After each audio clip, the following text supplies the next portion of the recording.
Hello aspirants, so let's see the problem. ये problem JEE में 2026 का है, राइट। 22 जनवरी शिफ्ट 2 का। कॉस अल्फा प्लस बीटा का वैल्यू दे रखा है -1/10 और साइन अल्फा माइनस बीटा का वैल्यू 3/8, जहाँ पे अल्फा जो है वो 0 से पाई/3 के बीच में और बीटा जो है 0 से पाई/4 के बीच में। एक और दे रखा है tan 2 अल्फा। सो हम यहीं से स्टार्ट करेंगे, right. So tan 2 alpha is equal to दे रखा है, राइट। सो tan 2 अल्फा वो बाद में इक्वेट करते हैं। हम tan 2 अल्फा को कैसे लिख सकते हैं ना, ये लिख लो alpha plus beta plus alpha minus beta. हम ऐसा क्यों कर रहे हैं? क्योंकि अपने पास कॉस अल्फा प्लस बीटा और साइन अल्फा माइनस बीटा का वैल्यू पता है।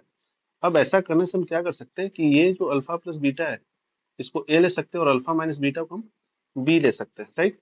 तो यहाँ के बाद अगर हम टेन ए प्लस बी का फॉर्मूला यूज करें तो ये कैसा आ जाएगा, ten of alpha plus beta plus ten of alpha minus beta और होल डिवाइडेड क्या हो जाएगा, ये 1 - ten of alpha plus beta and ten of alpha minus beta. अब हमें टेन अल्फा प्लस बीटा और टेन अल्फा माइनस बीटा का value चाहिए। सो अब यूज कर लेते हैं हम जो इतने पास इंफॉर्मेशन गिवन है। Cos alpha plus beta equal to -1/10 है, राइट। तो according to right angle triangle अगर हम बना ले हम, तो ये 1 हो जाएगा, ये 10 हो जाएगा, तो ये रूट 99 हो जाएगा।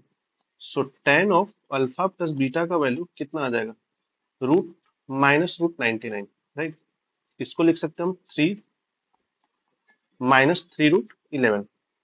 दूसरा क्या, साइन अल्फा माइनस बीटा दे रखा है, साइन अल्फा माइनस बीटा इसकी वैल्यू दे रखी है 3/8। तो अगर राइट एंगल ट्रायंगल बना लो यहाँ से, ये 3 है ये 8 है, तो ये कितना आ जाएगा अपने पास, 64 - 9, सो √56।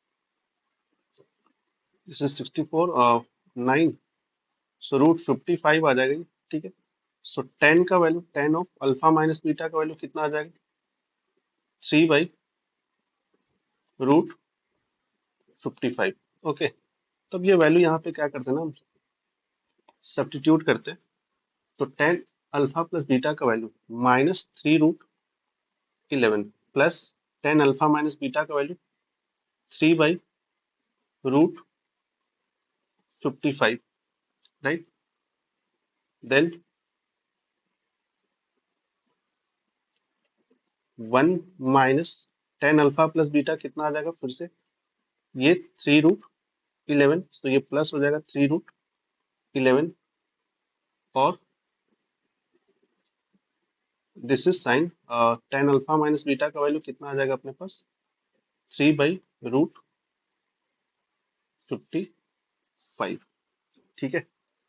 तो यहाँ से एलसीएम ले लेते हैं। अगर एलसीएम ले लेंगे तो क्या हो जाएगा, देखो थोड़ा कैलकुलेट करते हैं। ये अपने पास आ जाएगा रूट, दिस इज -3, ये हो जाएगा √11, सो 11√5 प्लस 3, √55 कैंसिल हो जाएगा ना, ठीक है। तो ये अपने पास आ जाएगा कितना, √55 प्लस 9√11। ओके, यही आ जाएगा। अगर हम इसको थोड़ा सा अब चेक करो, यहाँ से अगर हम इसको 3 कॉमन ले ले तो ये कैसा आ जाएगा, 1 -3/33√5 होल डिवाइडेड। अगर 3 हमने कॉमन ले लिया, sorry this will be the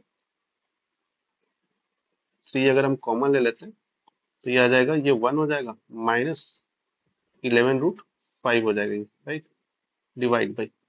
नीचे से अगर √11 कॉमन ले लो तो ये कैसा दिखेगा, 9 प्लस √5। अब इसको जब इक्वेट करेंगे हम इससे, तो r का वैल्यू कितना आ जा रहा है अपने पास, 11, और s का वैल्यू कितना आ जा रहा है अपने पास, 9। ओके, ये आ गया।